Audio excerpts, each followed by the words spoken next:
दशमश्रेण्याः मणिका इति अभ्यासपुस्तकस्य अनुशिक्षणे भवतां स्वागतम्। अद्य वयं चतुर्थाभ्यासस्य तृतीयं भागं पठामः।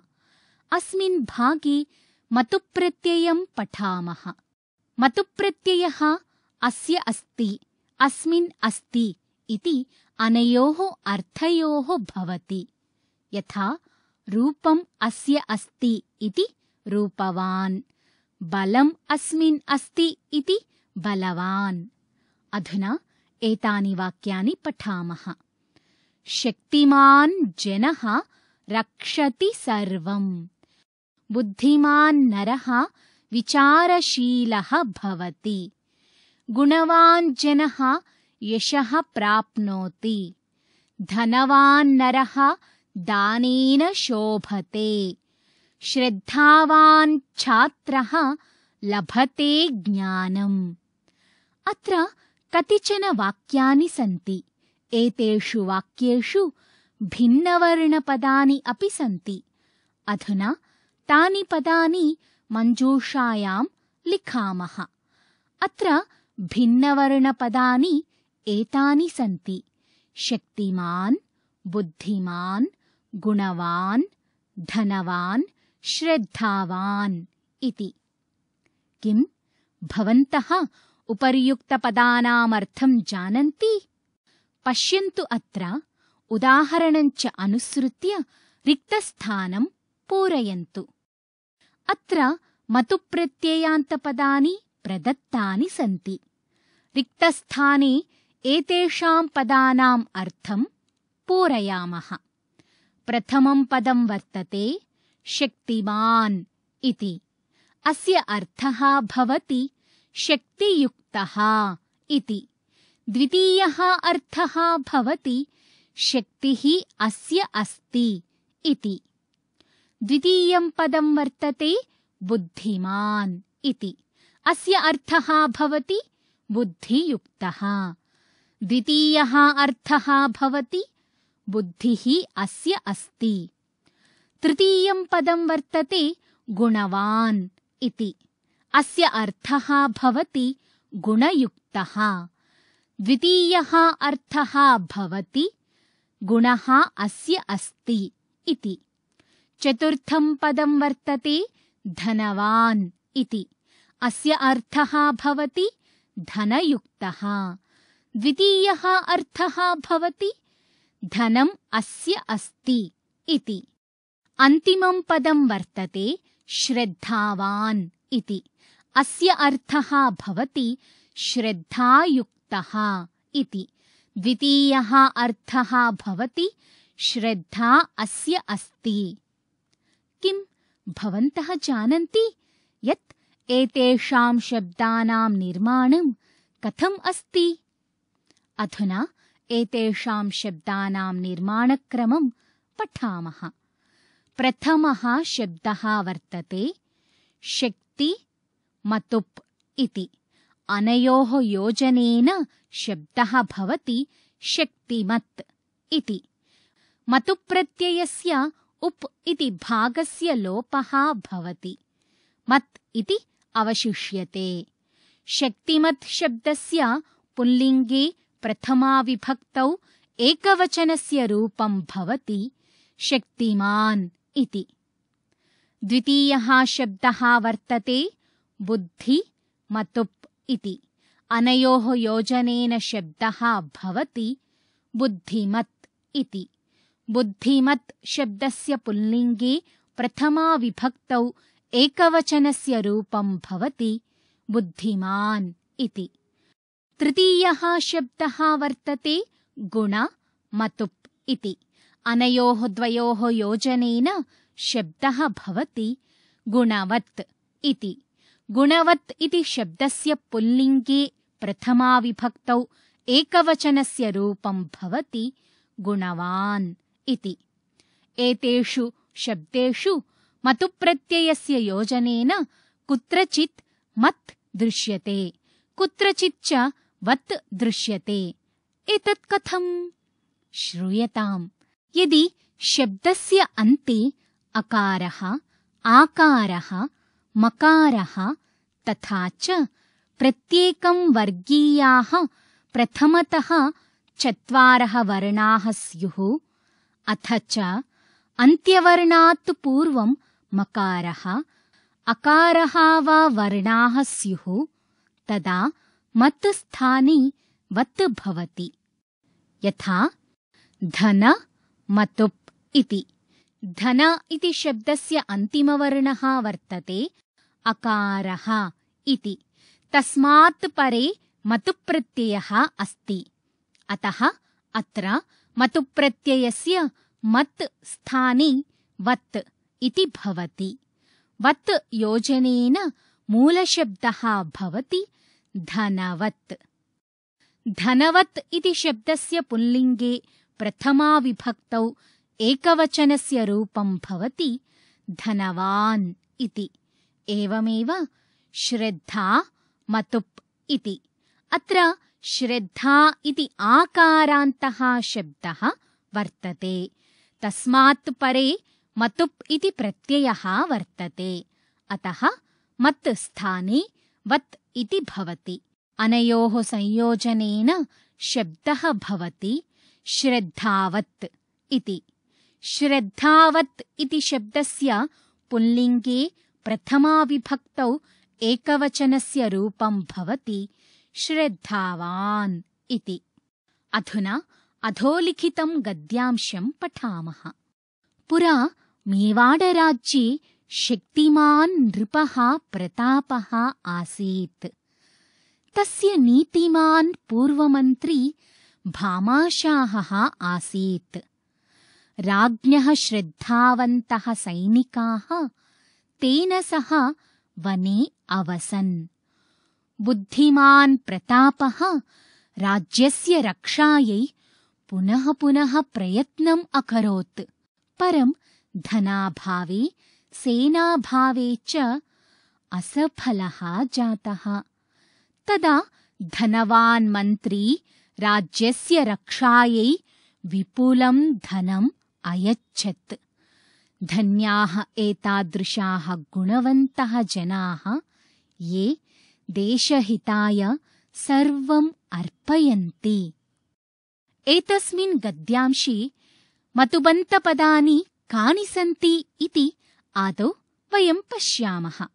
शक्तिमान्, नीतिमान्, श्रद्धावन्तः, बुद्धिमान्, धनवान्, गुणवन्तः इति एतानि मतुप्रत्ययान्तपदानि सन्ति। एतानि पदानि विशेषणरूपेण प्रयुक्तानि सन्ति। अधुना अधः प्रदत्तम् उदाहरणम् अनुसृत्य उचितैः विशेषणैः रिक्तस्थानानि पूरयामः। विशेष्यपदेषु प्रथमं पदमस्ति नृपः इति। गद्यांशे नृपस्य शक्तिमान् इति विशेषणं प्रयुक्तम् अस्ति। शक्तिमान् नृपः प्रतापः आसीत् इति वाक्यमस्ति। अवधातव्यम्। अस्माभिः पूर्वं पठितं यत् विशेषणपदस्य विशेष्यपदस्य च समानलिङ्गवचनविभक्तयः भवन्ति इति। अतः विशेषणविभागे लिखामः शक्तिमान् इति। नृपः इति शब्दः पुल्लिङ्गे प्रथमाविभक्तौ एकवचने अस्ति। अतः शक्तिमान् इति विशेषणमपि पुल्लिङ्गे प्रथमाविभक्तौ एकवचने अस्ति। द्वितीयं विशेष्यपदं वर्तते पूर्वमन्त्री इति। गद्यांशे नीतिमान् पूर्वमन्त्री इति अस्ति। पूर्वमन्त्री इति विशेष्यस्य विशेषणम् अस्ति मतुप्रत्ययान्तः नीतिमान् इति शब्दः। अतः विशेषणविभागे नीतिमान् इति लिखामः। तृतीयं विशेष्यपदं वर्तते सैनिकाः इति। गद्यांशे वाक्यम् अस्ति राज्ञः श्रद्धावन्ताः सैनिकाः इति। सैनिकाः इति विशेष्यपदस्य विशेषणम् अस्ति श्रद्धावन्तः। अतः विशेषणविभागे श्रद्धावन्तः इति लिखामः। चतुर्थं विशेष्यपदं वर्तते प्रतापः इति। गद्यांशे बुद्धिमान् प्रतापः राज्यस्य इत्यादि वाक्यमस्ति। अत्र प्रतापः इति पदस्य विशेषणम् अस्ति बुद्धिमान् इति। अतः विशेषणविभागे बुद्धिमान् इति पदं लिखामः। पञ्चमं विशेष्यपदं वर्तते मन्त्री इति। गद्यांशे धनवान् मन्त्री राज्यस्य इत्यादि वाक्यम् अस्ति। अत्र मन्त्री इति पदस्य विशेषणम् अस्ति धनवान् इति। अतः विशेषणविभागे धनवान् इति पदं लिखामः। अन्तिमं विशेष्यपदं वर्तते जनाः इति। गद्यांशे एतादृशाः गुणवन्तः जनाः इत्यादि वाक्यम् अस्ति। अत्र जनाः इति पदस्य विशेषणम् अस्ति गुणवन्तः इति।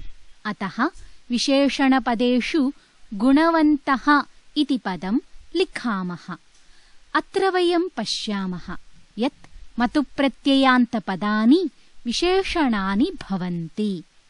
मतुप्रत्ययान्तपदानि पुल्लिङ्गे, स्त्रीलिङ्गे, नपुंसकलिङ्गे च भवन्ति। उदाहरणाय शक्तिमत् इति मतुप्रत्ययान्तशब्दस्य पुल्लिङ्गरूपाणि प्रथमं पश्यामः। प्रथमा विभक्तिः शक्तिमान्, शक्तिमन्तौ, शक्तिमन्तः। द्वितीया विभक्तिः शक्तिमन्तं, शक्तिमन्तौ, शक्तिमतः। तृतीया विभक्तिः शक्तिमता, शक्तिमद्भ्यां, शक्तिमद्भिः। चतुर्थी विभक्तिः शक्तिमते, शक्तिमद्भ्यां, शक्तिमद्भ्यः।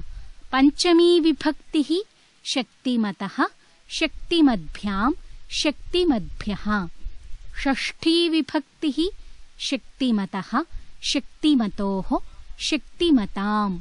सप्तमी विभक्तिः शक्तिमति, शक्तिमतोः, शक्तिमत्सु। संबोधनं हे शक्तिमन्, हे शक्तिमन्तौ, हे शक्तिमन्तः। एवमेव अन्यानि पुल्लिङ्गरूपाणि अपि भवन्ति। अधुना शक्तिमत् स्त्रीलिङ्गरूपाणि पश्यामः। प्रथमा विभक्तिः शक्तिमती, शक्तिमत्यौ, शक्तिमत्यः। द्वितीया विभक्तिः शक्तिमतीं, शक्तिमत्यौ, शक्तिमतीः। तृतीया विभक्तिः शक्तिमत्या, शक्तिमतीभ्यां, शक्तिमतीभिः। चतुर्थी विभक्तिः शक्तिमत्यै, शक्तिमतीभ्यां, शक्तिमतीभ्यः। पञ्चमी विभक्तिः शक्तिमत्याः, शक्तिमतीभ्यां, शक्तिमतीभ्यः। षष्ठी विभक्तिः शक्तिमत्याः, शक्तिमत्योः, शक्तिमतीनां। सप्तमी विभक्तिः शक्तिमत्यां, शक्तिमत्योः, शक्तिमतीषु। संबोधनं हे शक्तिमति, हे शक्तिमत्यौ, हे शक्तिमत्यः इति रूपाणि भवन्ति। अधुना शक्तिमत् शब्दस्य नपुंसकलिङ्गे रूपाणि पश्यामः। प्रथमा विभक्तिः शक्तिमत्, शक्तिमती, शक्तिमन्ती। द्वितीया विभक्तिः शक्तिमत्, शक्तिमती, शक्तिमन्ती। तृतीया विभक्तिः शक्तिमता, शक्तिमद्भ्यां, शक्तिमद्भिः।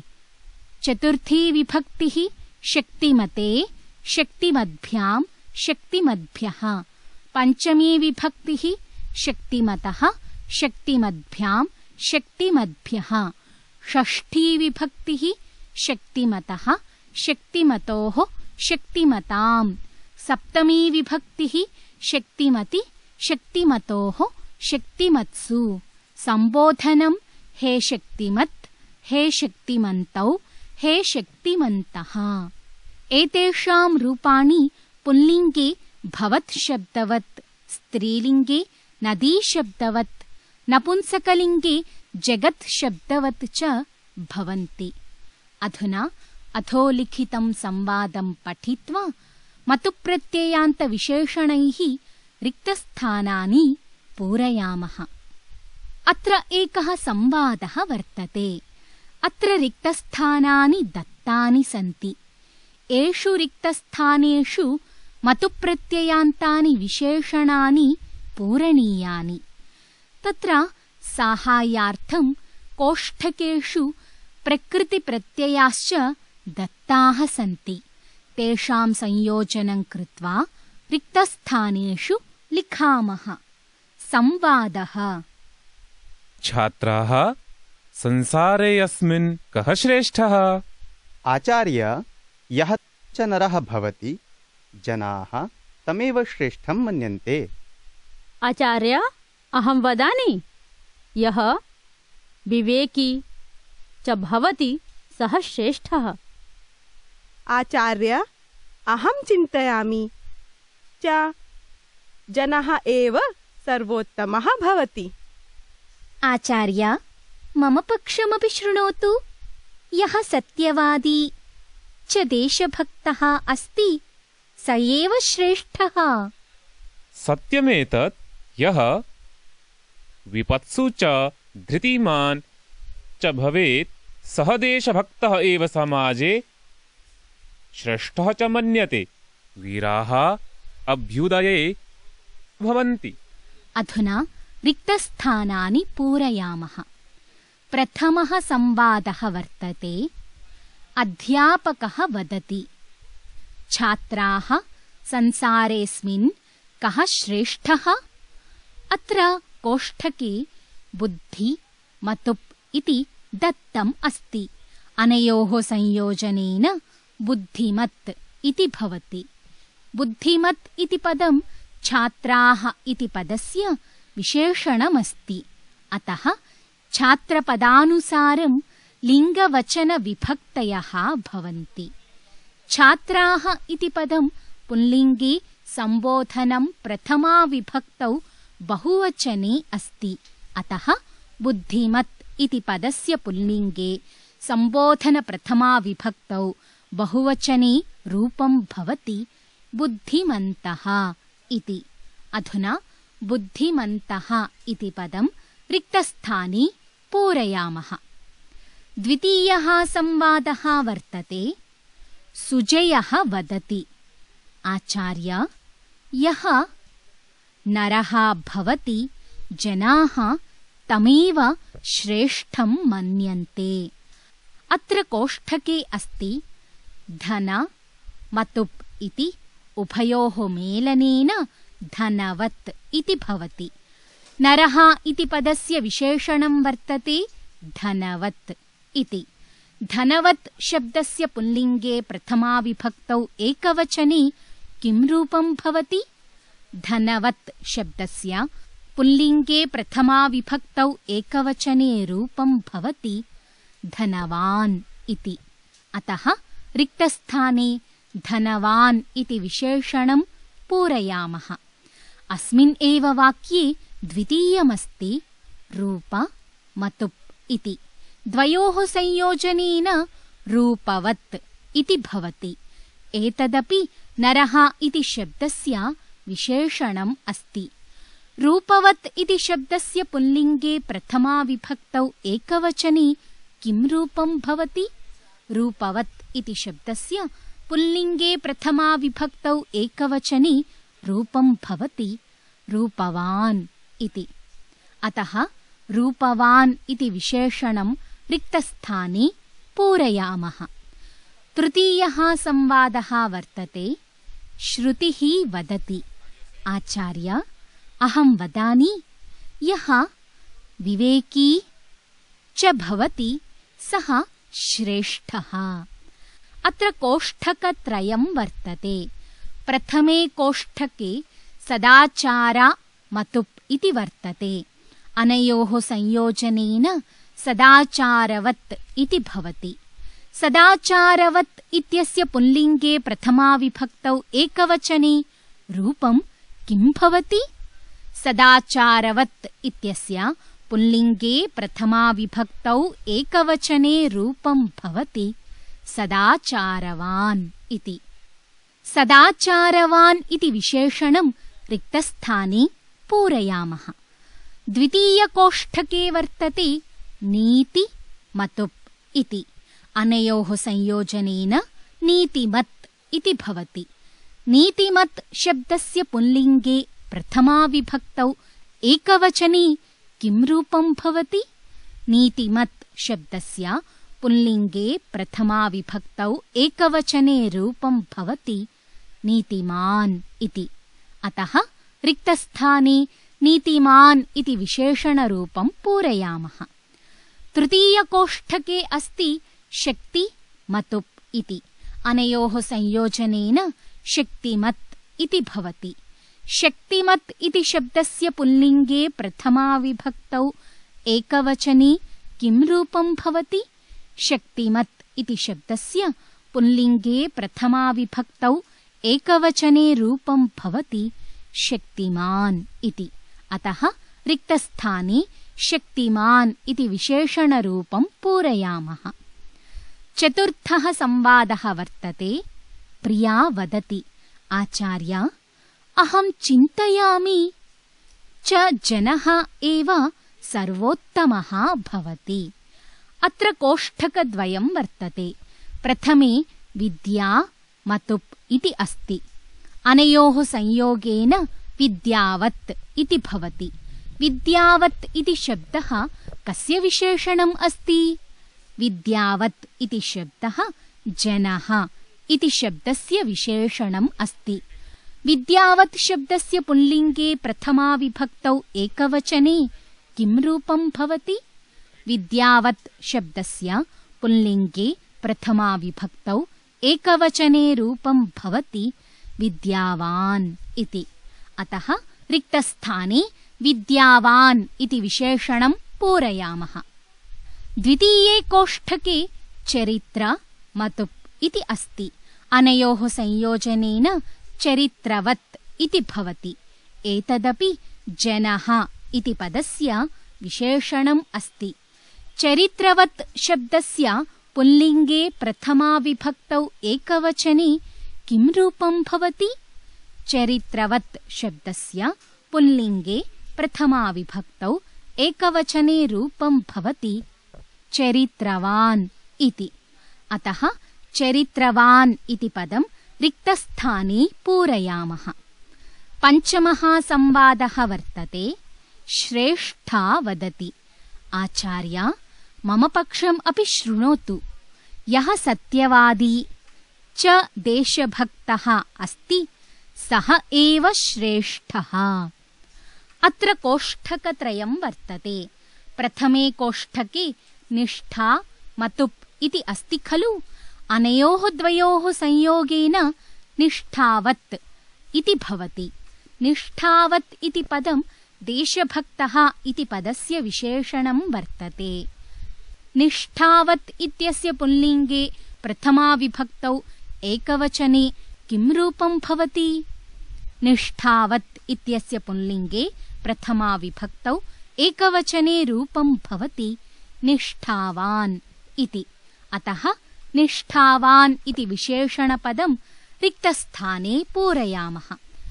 द्वितीये रिक्तस्थाने अस्ति विनय मतुप् इति। अनयोः द्वयोः संयोजनेन विनयवत् इति भवति। एतदपि देशभक्तः इति शब्दस्य विशेषणमेव अस्ति। विनयवत् इति शब्दस्य पुल्लिङ्गे प्रथमाविभक्तौ एकवचने किं रूपं भवति? विनयवत् इति शब्दस्य पुल्लिङ्गे प्रथमाविभक्तौ एकवचने रूपं भवति विनयवान् इति। अतः विनयवान् इति विशेषणपदं रिक्तस्थाने पूरयामः। तृतीये कोष्ठके अस्ति कीर्ति मतुप् इति। अनयोः संयोजनेन कीर्तिमत् इति भवति। एतदपि देशभक्तः इति पदस्य विशेषणं वर्तते। कीर्तिमत् इति शब्दस्य पुल्लिङ्गे प्रथमाविभक्तौ एकवचने किं रूपं भवति? कीर्तिमत् इति शब्दस्य पुल्लिङ्गे प्रथमाविभक्तौ एकवचने रूपं भवति कीर्तिमान् इति। अतः रिक्तस्थाने कीर्तिमान् इति पदं पूरयामः। अन्तिमः संवादः वर्तते। अध्यापकः वदति, सत्यमेतत् यः विपत्सु च भवेत् सः देशभक्तः एव समाजे श्रेष्ठः च मन्यते। वीराः अभ्युदये भवन्ति। अस्मिन् वाक्ये पञ्चकोष्ठकेषु मूलशब्दः प्रत्ययः च दर्शितः अस्ति। प्रथमे कोष्ठके सदाचार मतुप् इति अनयोः संयोजनेन सदाचारवत् इति भवति। सदाचारवत् इति शब्दस्य पुल्लिङ्गे प्रथमाविभक्तौ एकवचने सदाचारवान् इति रूपं भवति। अतः सदाचारवान् इति विशेषणपदं रिक्तस्थाने पूरयामः। द्वितीये कोष्ठके धृति मतुप् इति वर्तते। अनयोः संयोजनेन धृतिमत् इति भवति। धृतिमत् इति शब्दस्य पुल्लिङ्गे प्रथमाविभक्तौ एकवचने रूपं भवति धृतिमान् इति। अतः रिक्तस्थाने धृतिमान् इति विशेषणपदं पूरयामः। तृतीये कोष्ठके अस्ति यशस् मतुप् इति। अनयोः संयोजनेन यशस्वत् इति भवति। यशस्वत् इति शब्दस्य पुल्लिङ्गे प्रथमाविभक्तौ एकवचने किं रूपं भवति? यशस्वत् इति शब्दस्य पुल्लिङ्गे प्रथमाविभक्तौ एकवचने रूपं भवति यशस्वान् इति। अधुना रिक्तस्थाने यशस्वान् इति विशेषणपदं पूरयामः। चतुर्थे कोष्ठके गुण मतुप् इति अस्ति। अनयोः द्वयोः संयोजनेन गुणवत् इति भवति। गुणवत् इति शब्दस्य पुल्लिङ्गप्रथमाविभक्तौ एकवचने रूपं भवति गुणवान् इति। अधुना रिक्तस्थाने गुणवान् इति विशेषणपदं पूरयामः।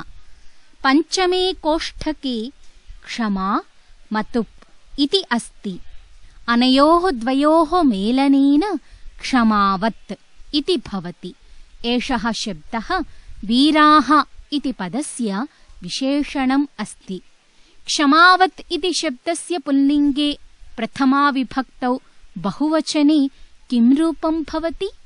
क्षमावत् इति शब्दस्य पुल्लिङ्गे प्रथमाविभक्तौ बहुवचने रूपं भवति क्षमावन्तः इति। अतः क्षमावन्तः इति विशेषणपदं रिक्तस्थाने पूरयामः। अधुना विशेषणशब्दसहितं संवादं पठामः। बुद्धिमन्तः छात्राः संसारे अस्मिन् कः श्रेष्ठः? आचार्य, यः धनवान् रूपवान् च नरः भवति, जनाः तमेव श्रेष्ठं मन्यन्ते। आचार्य, अहं वदामि, यः सदाचारवान् विवेकी नीतिमान् शक्तिमान् च भवति सः श्रेष्ठः। आचार्य, अहं चिन्तयामि, विद्यावान् चरित्रवान् च जनः एव सर्वोत्तमः भवति। आचार्य, मम पक्षमपि शृणोतु। यः सत्यवादी निष्ठावान् विनयवान् कीर्तिमान् च देशभक्तः अस्ति स एव श्रेष्ठः। सत्यमेतत् यः सदाचारवान् विपत्सु च धृतिमान् यशस्वान् च भवेत् सः देशभक्तः एव समाजे गुणवान् श्रेष्ठः च मन्यते। वीराः अभ्युदये क्षमावन्तः भवन्ति। अस्माभिः अधीतं यत् मतुप्रत्ययः संज्ञाशब्दैः सह प्रयुज्यते। मतुप्रत्ययस्य उप् इति भागस्य लोपः भवति। मत् इति अवशिष्यते। मतुप्रत्ययः युक्तः अस्य अस्ति, अस्मिन् अस्ति वा इति अर्थे प्रयुज्यते। मतुप्रत्ययेन युक्तः शब्दः विशेषणं भवति, यथा शक्तिमान् जनः। मत् स्थाने वत्। यदि शब्दस्य अन्ते अकारः, आकारः, मकारः तथा च प्रत्येकं वर्गीयाः प्रथमतः 4 वर्णाः स्युः, अथ च अन्त्यवर्णात् पूर्वं मकारः, अकारः वा वर्णाः स्युः, तदा मत् स्थाने वत् भवति। यथा रूपा मतुप् रूपवत्, रूपवान्। विद्या मतुप् विद्यावत्, विद्यावान्। किं मतुप् किंवत्, किंवान्। लक्ष्मी मतुप् लक्ष्मीवत्, लक्ष्मीवान्। यशस् मतुप् यशस्वत्, यशस्वान्। भास् मतुप् भासवत्, भास्वान् इति। एवं मणिका द्वितीयभाग संस्कृत अभ्यासपुस्तकस्य चतुर्थाभ्यासस्य तृतीयः भागः समाप्तः भवति। अग्रिमे भागे पुनः मिलामः। धन्यवादः।